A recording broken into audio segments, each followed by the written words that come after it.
brisa suave sobre mí, como lluvia que desciende en la mañana. Libérame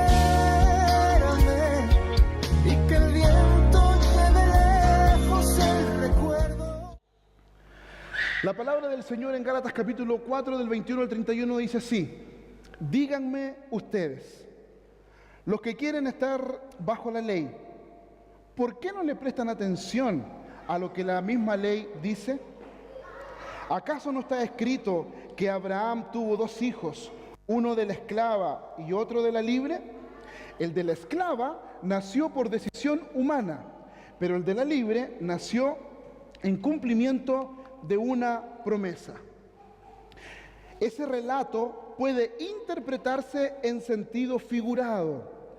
Estas mujeres representan dos pactos. Uno, que es Agar, procede del monte Sinaí y tiene hijos que nacen por ser esclavos. Agar representa el monte Sinaí en Arabia y corresponde a la actual ciudad de Jerusalén, porque junto con sus hijos vive en esclavitud. Pero la Jerusalén celestial es libre y esa es nuestra madre, porque está escrito: tú, mujer estéril, que nunca has dado a luz, grita de alegría. Tú que nunca tuviste dolores de parto, prorrumpe en gritos de júbilo, porque más hijos que la casada tendrá la desamparada. Ustedes, hermanos, al igual que Isaac, son hijos por la promesa. Y así, como en aquel tiempo el hijo nacido por decisión humana persiguió al hijo nacido por el Espíritu, así también sucede ahora. Pero, ¿qué dice la Escritura? Echa de aquí a la esclava y a su hijo. El hijo de la esclava jamás tendrá parte en la herencia con el hijo de la libre. Así que, hermanos, no somos hijos de la esclava, sino de la libre.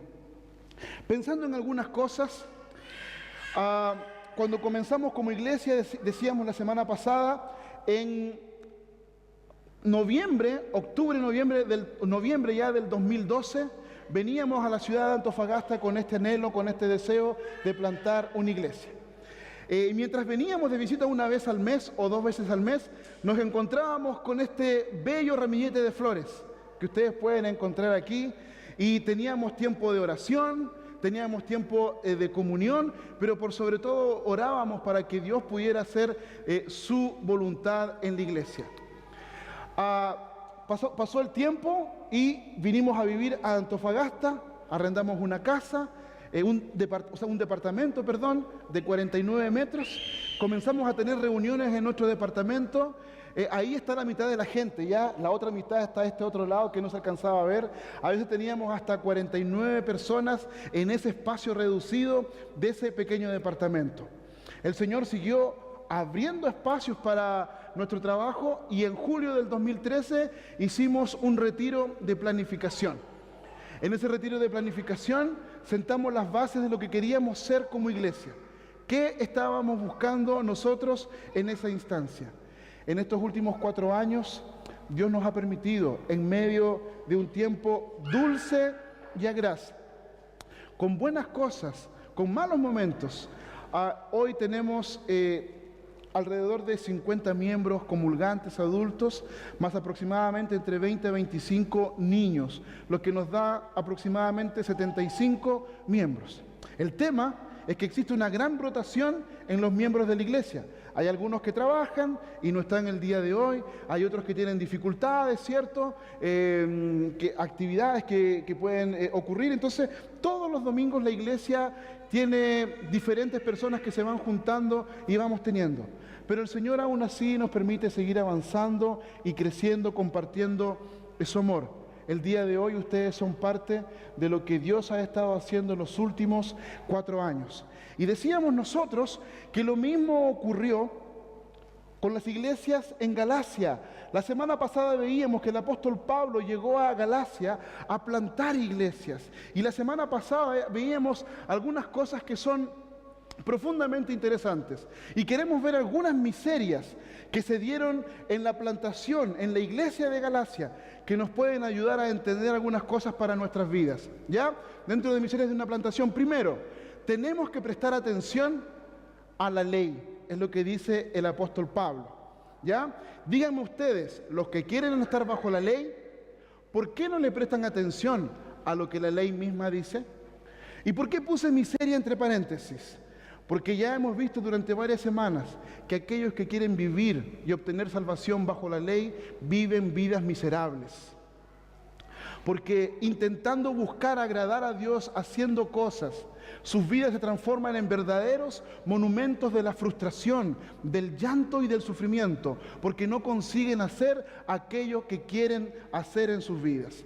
Entonces, por lo tanto, el apóstol Pablo les dice esto: díganme, ustedes que han estado tratando de vivir. Y la semana pasada veíamos esto.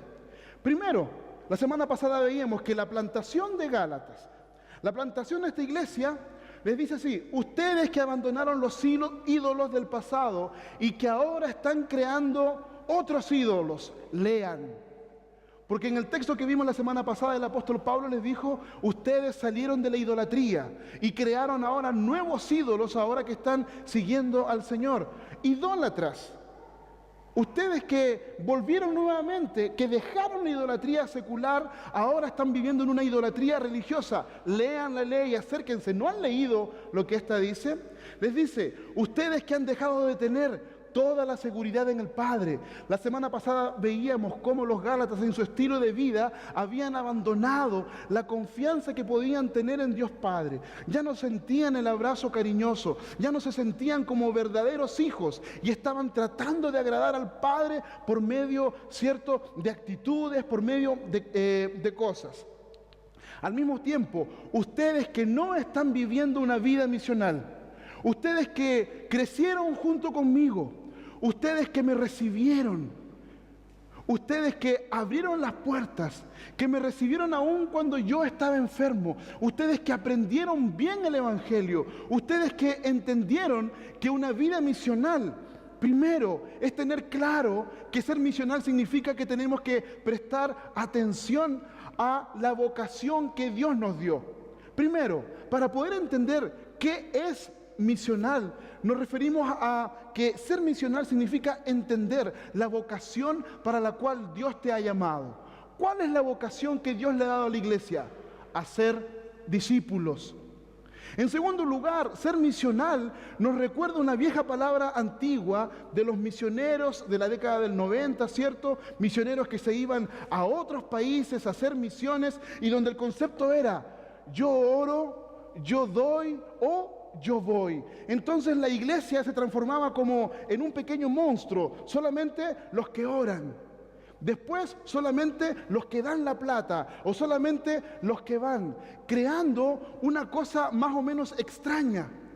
Ser misional significa que yo tengo que hacer misión, no en otro lugar, aquí, con mis vecinos, con mis amigos y con mis parientes. Entender que la misión no es solamente en otros lugares.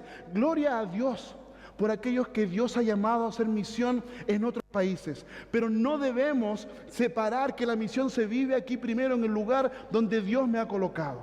Y en tercer lugar, ser misional dentro del concepto de lo que el apóstol Pablo está viviendo es entender con claridad el contexto en el cual está involucrado, ser sensible al contexto cultural. Y el apóstol Pablo les dice: ustedes que hacían discípulos, ustedes que estaban viviendo un estilo de vida compartiendo el Evangelio, ustedes que estaban, ¿cierto?, entendiendo la sensibilidad donde ustedes están, que ya no lo son más. Por favor, lean la ley. Y finalmente les dice: ustedes que están poniendo su confianza en los hombres, ustedes que abrieron las puertas para estos judaizantes. Recuerden que judaizantes eran personas que se habían convertido al cristianismo, pero que ellos dijeron: es necesario agregar las leyes judías. Es necesario, sí, el Jesús murió por ti en la cruz del Calvario, pero a los que les gusta el chanchito, ¿cierto?, un costillar de chanchito, llegaban estos judaizantes y decían: oye, por favor, no. No pueden comer esto. Oye, ¿ustedes se circuncidaron? No, tienen que circuncidarse. ¿Ustedes están celebrando la fiesta? No, tienen que comenzar a celebrar la fiesta. Ese tipo de cosas comenzaron a oír a otras personas. Ustedes que están poniendo su confianza en otros hombres, por favor, lean. Es lo que está diciendo el apóstol Pablo. Entonces, en esta perspectiva, ¿no saben o acaso no está escrito que Abraham tuvo 2 hijos, uno de la esclava y otro de la libre? El de la esclava nació por decisión humana, pero el de la libre nació en cumplimiento de una promesa, como nosotros estamos viendo en este pequeño texto. Y lo que el apóstol Pablo está diciendo es lo siguiente. Primero, les está diciendo a los Gálatas, por favor, si ustedes no se acuerdan, yo les voy a recordar, y el apóstol Pablo se va a Génesis capítulo 16. Y en Génesis capítulo 16, versículo 2, dice el texto así: Sarai le dijo a Abraham, el Señor me ha hecho estéril, ve y acuéstate con mi esclava Agar. Eso es lo que ocurre. ¿Recuerdan, cierto? Génesis 12, Dios le promete a Abraham, en ti serán benditas todas las naciones, solo que pasaron más o menos 10 años y la promesa no llegaba, la promesa estaba complicada. Y en aquella época la cultura decía así: si tú no puedes tener descendencia, tú tenías descendencia por medio de los hijos de los esclavos. Entonces, por lo tanto, los hijos de los esclavos podían ser también tus hijos y tú podías pasar para ellos los bienes y las propiedades para que tu nombre no se acabara, porque el nombre de la familia era muy importante. Al mismo tiempo, el apóstol Pablo va a Génesis y les dice lo siguiente: tal como el Señor lo había dicho, Sara quedó embarazada en su vejez. Al hijo le puso por nombre Isaac. Entonces, por lo tanto, aquí vemos concretamente que Abraham y Sara toman una opción diferente. Toman una opción diferente y es lo que el apóstol Pablo está diciendo. Primero les dice, la opción que se toma por la esclava es lo que vamos a denominar la decisión humana. Porque Abraham no confió en la gracia, confió en sí mismo. Y cuando confía en sí mismo, viene un caos espiritual, psicológico y relacional. En nuestra vida, como discípulos del Señor, no nos damos cuenta que vivimos en miseria por opción personal. Hay 2 tipos de miseria. La miseria en la cual tú decides estar. La miseria que llega producto de tu irresponsabilidad, producto de tu flojera, producto de tu falta de vivir una vida acorde. Y la miseria por la cual tú no tienes opción ninguna. ¿Qué se le puede decir a pequeños o a ancianos que sus hijos los abandonaron y que hoy no tienen opción de trabajo, que hoy no tienen la opción de una gran jubilación, llenos de enfermedades? Porque la jubilación que existe hoy en nuestro país, pequeña, quizás, o es posible, si las personas son mandrake el mago, poder multiplicar lo poquito que tendrían, siempre y cuando no tuvieran ningún tipo de enfermedad. Pero la vejez en Chile es una vejez de enfermedad. En muchos aspectos no existen opciones. Ahora uno podría decir, sí, ellos sembraron, ahora están cosechando, pero ahora no tienen más opción. Ahora no pueden hacer quizás lo que pudieron haber hecho antes. O ¿qué hacer con personas minusválidas? Personas minusválidas que viven en la miseria y en la absoluta pobreza. ¿Qué hacer con niños abandonados? Existe una miseria producto del pecado humano que muchas veces no tiene que ver únicamente con el individuo y tiene que ver con las consecuencias del pecado de la humanidad. La miseria en que muchas veces vivimos, llenos de problemas, llenos de deudas, llenos de malas circunstancias, se parece más a la opción de Sara y Abraham, una opción personal. Vivimos vidas miserables porque Dios te prometió, Dios te hizo una promesa, pero al igual que Sara, el Señor me ha hecho estéril. Ve, esta es la solución humana que nosotros podemos hacer. Pero Dios no tarda y Él muestra concretamente que Él cumple su promesa. Porque el Hijo de la libre, que es el resultado de la promesa de Dios, espera en el cumplimiento. Y esperar es una de las peores cosas que le puede pasar al ser humano. Esperar, una de las peores cosas que les puede pasar al ser humano. ¿Cuántos hijos de personas han tenido que, y se quejan muchas veces, de que sus hijos se farrearon en la universidad, de que entraron al primer año y se lo gastaron todo? Muchas veces los padres están apuradísimos para que sus hijos entren a la universidad y tengan una carrera. A veces los hijos no están listos. Y la inmadurez en la cual ellos están genera dolor y sufrimiento en el futuro. ¿Cómo voy a esperar si ya he esperado tanto? Ocurre en muchos niveles. ¿Qué cosa?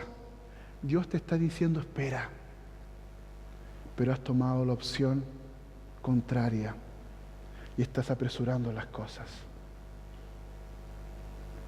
Atención para esto. Por lo tanto, presten atención a la ley, presten atención a la historia de lo que está ocurriendo ahí.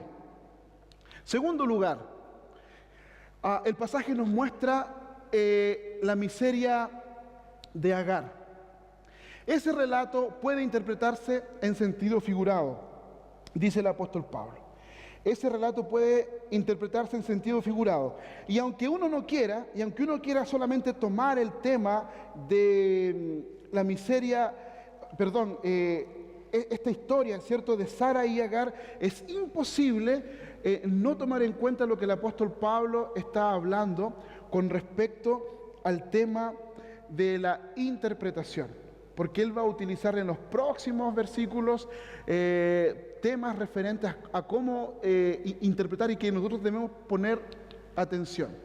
Una pequeña reflexión sobre interpretación. Primero, el apóstol Pablo dice y habla acerca de una alegoría. Para los que no saben qué es una alegoría es buscar en el texto sentidos ocultos. Los padres de la iglesia, cuando predicaban por medio de alegorías. O sea, trataban de encontrar en el texto bíblico muchas interpretaciones del texto bíblico para poder entender qué estaba ocurriendo. El tema es que el día de hoy muchas personas se han vuelto alegóricos en su forma de predicar o en su forma de entender el Evangelio. Un texto tan claro muchas veces se le busca cientos de interpretaciones para poder entender. Y eso es un gran problema para nosotros como reformados, porque la historia que nos ha dejado la Reforma es una historia de entender el texto en su contexto y tener el texto en su sentido más natural, en su sentido más completo, en un sentido práctico que cualquier persona lo pueda leer, hasta un niño. Es por eso que aparecen lobos vestidos de oveja.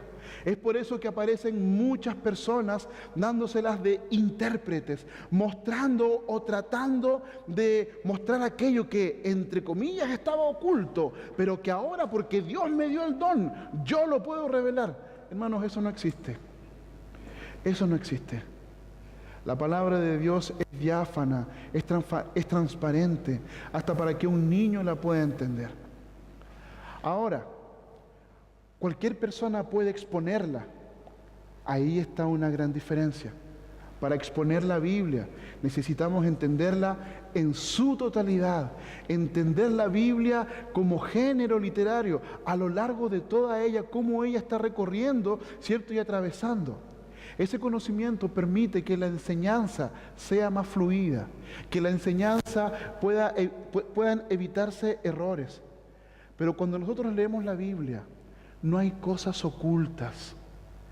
El problema es que muchas veces en textos comunes y silvestres se nos han enseñado tantas cosas, entre comillas, ocultas, que cuando alguien nos habla el texto común y silvestre, yo he escuchado a personas decir: ¿Esto quería decir? Sí, esto no quiere decir nada más. ¿Pero cómo? Debe haber algo más. No, hermanos. No, hermanos. Entonces, por lo tanto, quiero hacer una aclaración con respecto a lo que el apóstol Pablo está hablando aquí. El término que él utiliza en griego es alegoría. Pero esta palabra alegoría para nosotros tiene que ver con un concepto nuevo y diferente, que sería una especie de tipología. O sea, toma el concepto de lo que está haciendo en el Antiguo Testamento y le va a dar una aplicación hacia el Nuevo Testamento. El apóstol Pablo no está escarbando y mostrando una verdad nueva completamente desconocida. Lo que el apóstol Pablo toma un concepto diferente con aquello que ocurrió en el Antiguo Testamento y que después se desarrolló en el Antiguo Testamento, y muestra esa verdad para mostrar la verdad maravillosa del Evangelio. Pero ahí no hay una verdad oculta. Ahí él compara las cosas para darnos más claridad con respecto al Evangelio. Entonces, el concepto de alegoría es bueno que nosotros lo podamos entender. Entendiendo esto, queridos hermanos, cuando hablamos entonces de la miseria de Agar, el texto bíblico nos recuerda lo siguiente. Estas mujeres representan dos pactos. Uno, que es Agar, procede del monte Sinaí y tiene hijos que nacen para ser esclavos. Agar representa el monte Sinaí en Arabia y corresponde a la actual ciudad de Jerusalén, porque junto con sus hijos vive en esclavitud, pero la Jerusalén celestial es libre y esa es nuestra madre, porque está escrito. Entonces el apóstol Pablo nos dice primero, cuando nosotros leemos esta historia, nosotros podemos ver con claridad que podemos representar la historia por medio de dos pactos. Primero, el pacto, ¿cierto?, del monte Sinaí. ¿Cuál pacto del monte Sinaí? Donde fue entregada la ley, donde fue entregado los mandamientos del Señor, para que el pueblo de Dios pudiera vivir en comunión con Él, para que pudiera santificarse y andar con Él. Nosotros ya vimos hace varias semanas que el pacto anterior y las promesas de Dios son manifestadas ya en Génesis capítulo 12, dadas a Abraham. Ya vamos a profundizar en esto. Pero el primer pacto está mostrando que es un pacto porque la ley te esclaviza. ¿Te esclaviza de qué manera? Cuando nosotros intentamos vivir una vida para salvarnos a nosotros mismos, para vivir una vida donde yo hago esto otro, para agradar a Dios, para crecer, soy esclavo de esa ley, porque cada vez que yo intente cumplir esa ley, no la puedo cumplir, y cuando no la cumpla, yo te voy a preguntar, ¿cómo terminas muchas veces después de una oración de confesión o de arrepentimiento? Las personas me dicen que terminan tristes, porque Dios les ha mostrado y les ha revelado su pecado. ¿Saben? ¿Qué debería ocurrir en el corazón del creyente cuando se arrepiente? Gozo. Gozo. gozo de saber que Dios lo perdonó, gozo de saber que Dios lo restauró. Hermanos, muchas veces tenemos tiempo para confesarnos nuestros pecados aquí en el culto. Tenemos tiempo para hacerlos en nuestras casas. Y lo que veo en la vida de los discípulos de Jesús es culpa. ¿Saben por qué? Porque este pacto con Sinaí trae esclavitud cuando nosotros queremos salvarnos a nosotros mismos intentando cumplir las leyes. Por eso muchas personas dicen, no voy a la iglesia. Cuando arregle mi vida, voy a ir a la iglesia. ¿Qué significa cuando arregle mi vida? Cuando yo sea más santo, cuando yo me purifique, cuando yo haga buenas obras, cuando yo haga buenas cosas. Eso jamás va a ocurrir. Falsamente es un engaño. En segundo lugar, el texto también nos representa que existen dos ciudades. Y nos dice que la ciudad de Jerusalén, manifestada, Jerusalén terrestre, Jerusalén, cierto, que está ahí en Judea, tiene hijos de esclavitud. ¿Qué significa? Que las personas que viven en el pacto de la ley tienen hijos y son esclavizados, por lo tanto, en la ciudad de Jerusalén, hablando terrenal, porque recuerden, ¿a quién está cuestionando el apóstol Pablo? A los judaizantes, a los que les dicen, come, deja de comer carne, deja de vestirte así, deja de hacer esto. Él está diciendo, ustedes están tratando de traer nuevamente el monte Sinaí a la vida cristiana, están tratando de traer Jerusalén, pero todos los que viven bajo esto son esclavos. Son esclavos y solamente van a tener esclavitud. Y también va a mostrar un poquito más adelante en los próximos versículos que existen dos pueblos. ¿Qué pueblo?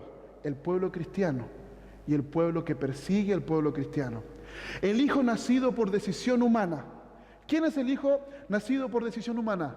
Ismael, el hijo de Abraham. El hijo, ¿cierto?, junto con Agar. Ese hijo persiguió al hijo nacido por el Espíritu. ¿Qué está tratando de decir? El hijo que no es espiritual, el hijo, cierto, de Agar, Ismael, aquellos que están intentando cumplir las leyes bajo el pacto, los hijos que están bajo la ley del monte de Sinaí, que están siendo hijos de esclavitud en la Jerusalén terrestre, van a perseguir a los cristianos que están intentando vivir su vida cristiana. Y eso es lo que estaba ocurriendo en Galacia, eso es lo que estaba ocurriendo con los Gálatas. Estas personas venían con un peso más, con esclavitud para las personas. No, lo que tú estás viviendo en Cristo te falta esto, te falta esto otro y te falta aquí. La miseria de Agar se ve revelada en ese tremendo principio que muchas veces nosotros no nos damos cuenta. El doctor Tim Keller y el doctor John Stott dicen lo siguiente: en un hecho figurativo, el hijo de Agar representa buscar la solución por obras. Buscar la solución por obras. ¿Qué significa? Intentar ayudar a Dios. Dios me ha hecho estéril. Ahí está mi sierva Agar. Dame descendencia por medio de ella. Dios ha hecho promesas y nosotros intentamos dar soluciones humanas. El doctor John Stott dice lo siguiente: hay muchos así hoy. Pablo no escribe a los judaizantes, sino a las personas cuya religión es legalista, que se imaginan que el camino de Dios es guardar ciertas reglas. No nos damos cuenta, no percibimos que somos atormentados por esta perspectiva. La miseria de Agar, nos lleva a pensar también en otro tipo de miseria. Vivimos vidas miserables, intentando arreglar nuestra vida por nuestro propio esfuerzo, por nuestra propia justicia. Es tiempo que dejes que el Espíritu Santo obre en ti. Deja de hacer tantos esfuerzos. Deja de hacer tantos esfuerzos. y déjate transformar por el Espíritu de Dios. Déjate transformar por el Espíritu Santo. Muy bien lo decía Juan en la liturgia. Dios te ama como eres. Pero para un poco. Dios no es un libertino. Sí, Dios te ama como tú estás. Te ama como tú llegas a Él. Me ama como llegué a Él con mis propias inmundicias, con mis banalidades, con mis pecados. Pero Dios me ama mucho más para que yo continúe siendo la misma persona. Una persona que conoce a Dios, que es discípulo de Él, que quiere buscar lo que su maestro dice y que anda como un peregrino en el camino de la jornada espiritual. No es la misma persona día a día, porque somos transformados día a día. Y cuando no somos transformados, utilizamos este sello. Hermano, no hay opción. La pregunta es, ¿Dios te está transformando día a día? Si la respuesta es no, sin darte cuenta has caído en un camino de legalismo. Sin darte cuenta has caído en un nido de legalismo y vas a intentar hacer cosas para satisfacer. Pero si Dios te está transformando, no eres la misma persona que ayer y no serás la misma persona mañana. Esto nos lleva a la miseria de Agar y nos invita primero a reflexionar en 4 tipos de personas.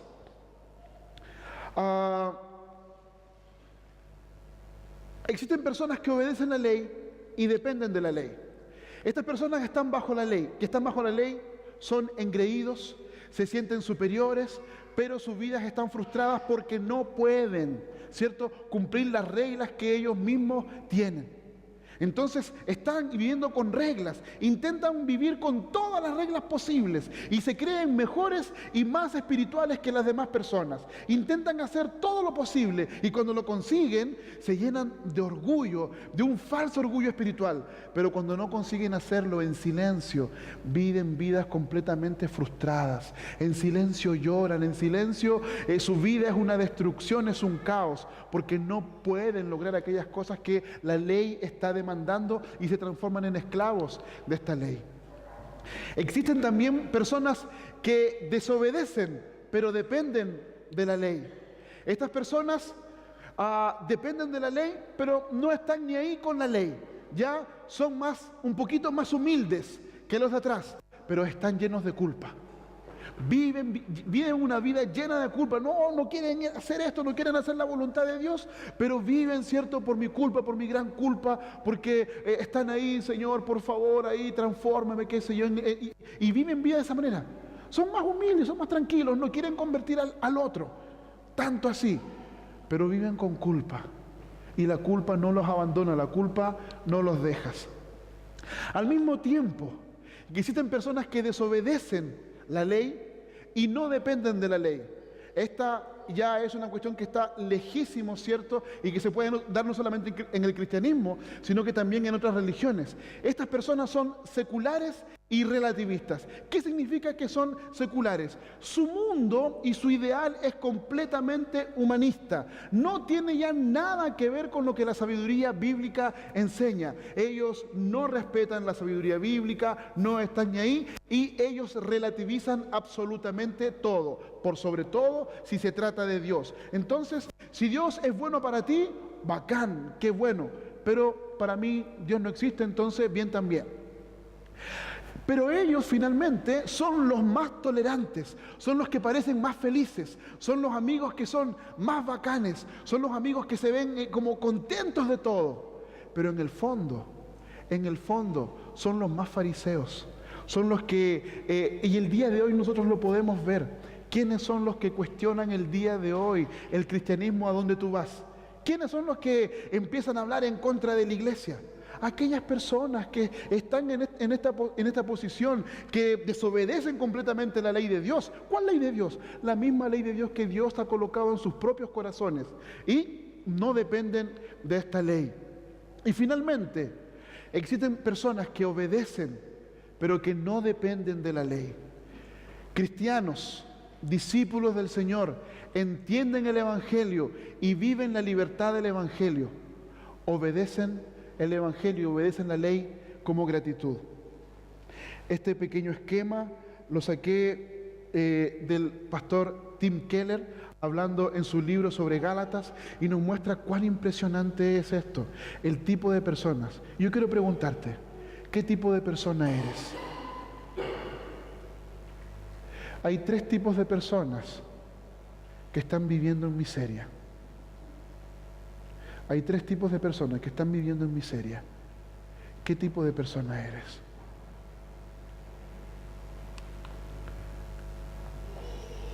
Pero la Jerusalén celestial es libre, y esa es nuestra madre, porque está escrito: tú, mujer estéril, que nunca has dado a luz, grita de alegría, tú que nunca tuviste dolores de parto, prorrumpe en gritos de júbilo, porque más hijos que la casada tendrá la desamparada.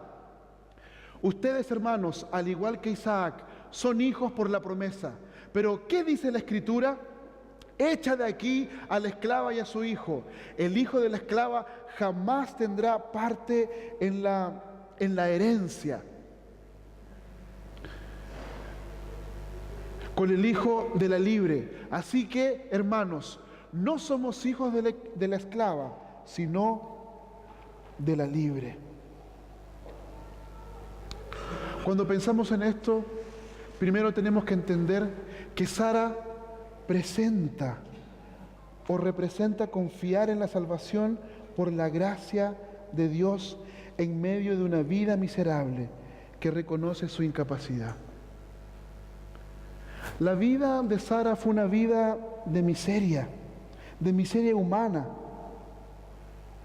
Pero en su primera parte de miseria humana ella intentó alcanzar una justicia de manera humana. Pero Dios muestra su misericordia por medio de actos sobrenaturales y milagrosos en la historia. Milagrosos como el nacimiento de Jesús, milagrosos como la muerte y la resurrección de Jesucristo, el Dios encarnado. La miseria de Sara nos invita a confiar en Dios, como al final lo hizo Abraham. Y esto es importante. ¿Saben por qué? Porque Sara era una mujer estéril, y para aquella época ser estéril era una mujer despreciada. Era una mujer de quien se burlaban. Era una mujer que era la burla de otras mujeres. Era una vergüenza para la familia. ¿Saben qué ocurría con la mayoría de las mujeres que eran estériles? Los hombres se casaban. Recuerden la historia de la madre del profeta Samuel, Ana.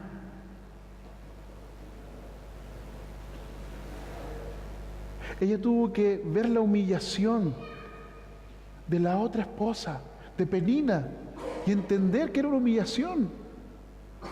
Ella vivía una vida miserable en vida. Era una mujer completamente rica. Tenía todos los bienes. Sara, hermanos, era una mujer, tenía todos los bienes de Abraham. Además de eso, Sara era una mujer bellísima. La sabiduría bíblica nos cuenta que cuando Abraham fue a Egipto, el rey de Egipto se enamoró de ella y la quiso poseer. Era una mujer que tenía una belleza tremenda. Era una mujer que tenía riquezas. Era una mujer que lo tenía todo, pero que vivía en miseria, porque no le podía dar lo más precioso a su esposo: hijos. Existen miserias en tu vida de las cuales tú no tienes control. Existen miserias en tu vida de las cuales tú no puedes controlar. Y esas miserias que están en tu vida, Dios te hace promesas. Dios te promete que te va a dar consuelo. ¿Saben, solteros? Muchas veces vivimos y me pasó a mí, como solteros una vida miserable, anhelando tener mujeres, un compañero o una compañera. Miserables porque pensando de que cuándo va a llegar aquel momento. Pero no esperamos en Dios.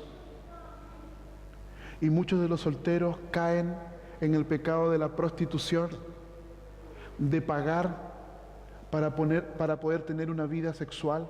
Solteros cristianos, solteros y solteras cristianas que se casan en yugo desigual, cuando Dios les ha prometido que va a haber un espacio. Pero la miseria de no tener un compañero, entre comillas, y una compañera, hace que tomen malas decisiones, que se casen en yugo desigual y que en medio de eso sufran no el castigo de Dios, sino las consecuencias de sus malas decisiones, las consecuencias de no optar por las promesas de Dios. Hicieron que naciera Ismael y que viniera sufrimiento para el pueblo de Israel, que viniera dolor y sufrimiento. ¿Cuál es la miseria de la cual tú no tienes control? ¿Cuál es la miseria de la cual tú, no consideras que tienes el control?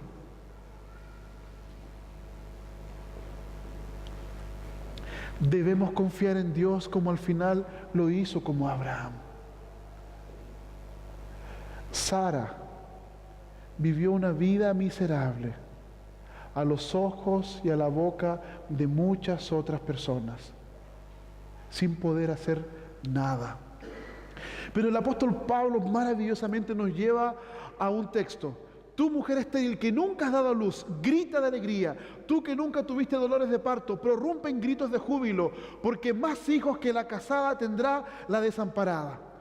A Pablo cita Isaías 54:1. Y él está hablando, y este texto habla acerca de los judíos exiliados en Babilonia. Y los judíos exiliados en Babilonia ya no tenían esperanza. Los judíos exiliados en Babilonia ya no tenían esperanza de que algo bueno podría ocurrir. El remanente pensaba que su vida se había acabado. No vamos a volver a Israel, no vamos a volver a adorar a Dios, no vamos a volver a rendirle culto a Dios, nuestra vida se acabó. Se veían fracasados, se veían débiles, se veían incapaces. Delante de las otras naciones, las otras naciones se veían fuertes, grandes, gigantescos. No tenemos muro, no tenemos templo, no tenemos gente, no tenemos absolutamente nada. Somos el hazmerreír del mundo, somos el hazmerreír de todos los pueblos. Somos el hazmerreír, o decían ellos, de todo. Ahora dice el Señor que son incapaces, ahora que son débiles, ahora que son frágiles, ahora que no tienen nada. Les demostraré que ese es el lugar donde obra mi gracia. Ahora que ustedes están en la nada misma, ahora que ustedes no existen, es ahí donde obra mi gracia.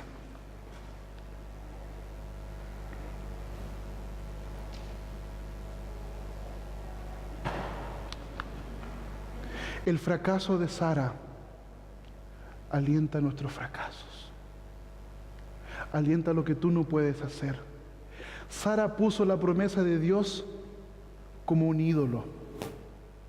¿Por qué Sara fracasó?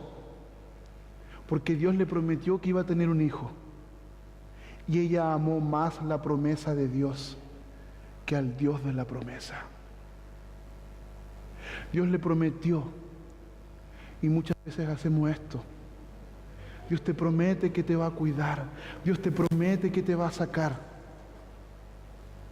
Pero cuando nosotros amamos más el milagro, más esta promesa que a Dios mismo, fracasamos. Sara intentó adelantar las promesas de Dios para sí. Estas son las mismas cosas que hacemos en nuestras vidas. Ponemos las promesas de Dios sobre el mismo Dios. Hacemos lo posible para adelantar las promesas de Dios con nuestras propias fuerzas. La miseria de Sara entonces nos debe hacer recordar nuestra total dependencia de Dios. Un Dios que se hace miserable, un Dios que lo tiene todo, un Dios que es absolutamente soberano, dueño de todo. Y este Dios se hace miseria. Este Dios es un Dios que pone a su único hijo.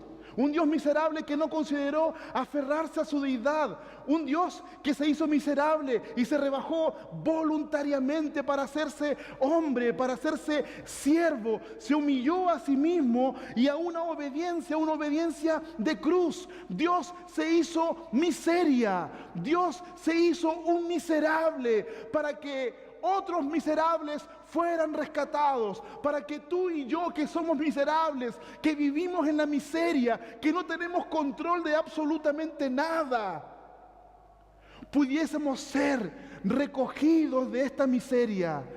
Dios se hace un miserable para que tú y yo seamos hijos de la promesa,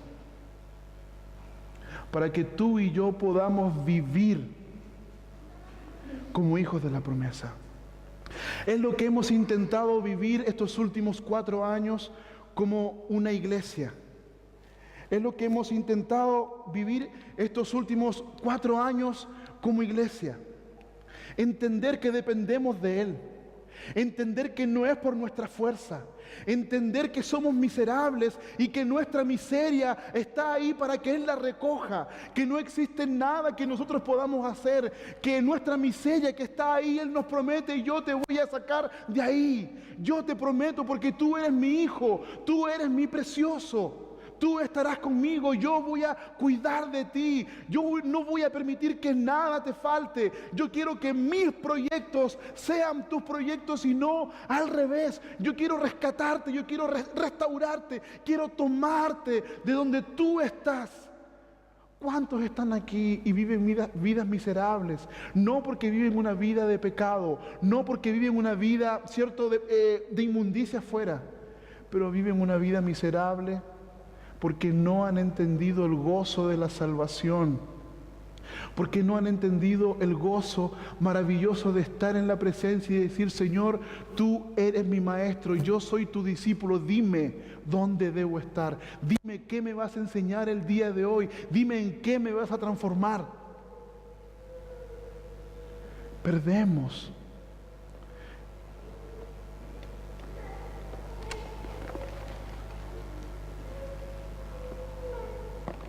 Dios tenga misericordia de nosotros. Dios tenga misericordia de nosotros y no nos transforme en una iglesia donde tengamos que vivir en una miseria por tratar de hacer las cosas por el esfuerzo personal. Una de las miserias que hemos tenido que entender delante de Dios. Ustedes ven todos los domingos al pastor tocando la guitarra,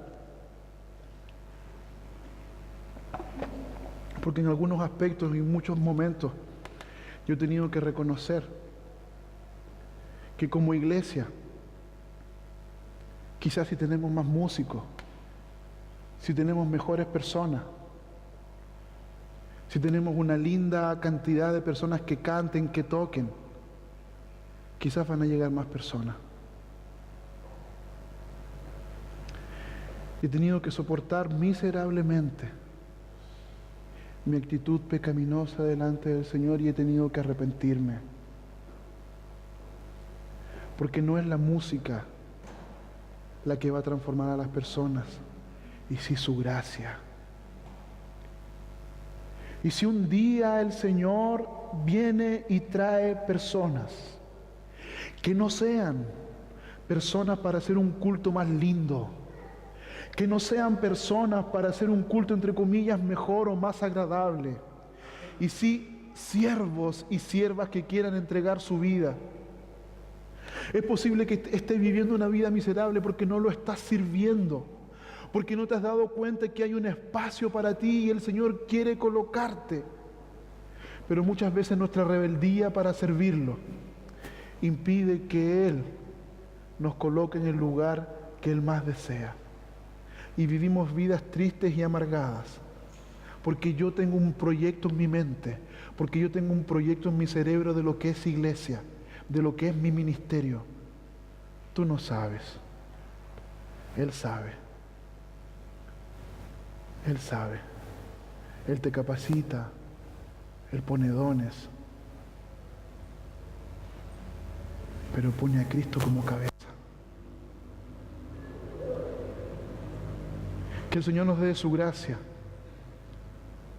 para que entendamos que somos miserables, que hay muchas cosas que no podemos controlar, pero podemos vivir con esa miseria si Él está con nosotros, porque Él nos da su promesa, que podemos esperar en Él y Él nos da de su gracia, que podemos continuar con Él como iglesia si continuamos aferrados de su mano, y así como lo hizo Sara y Abraham al final, poder vivir como verdaderos hijos de la promesa. Ponte de pie.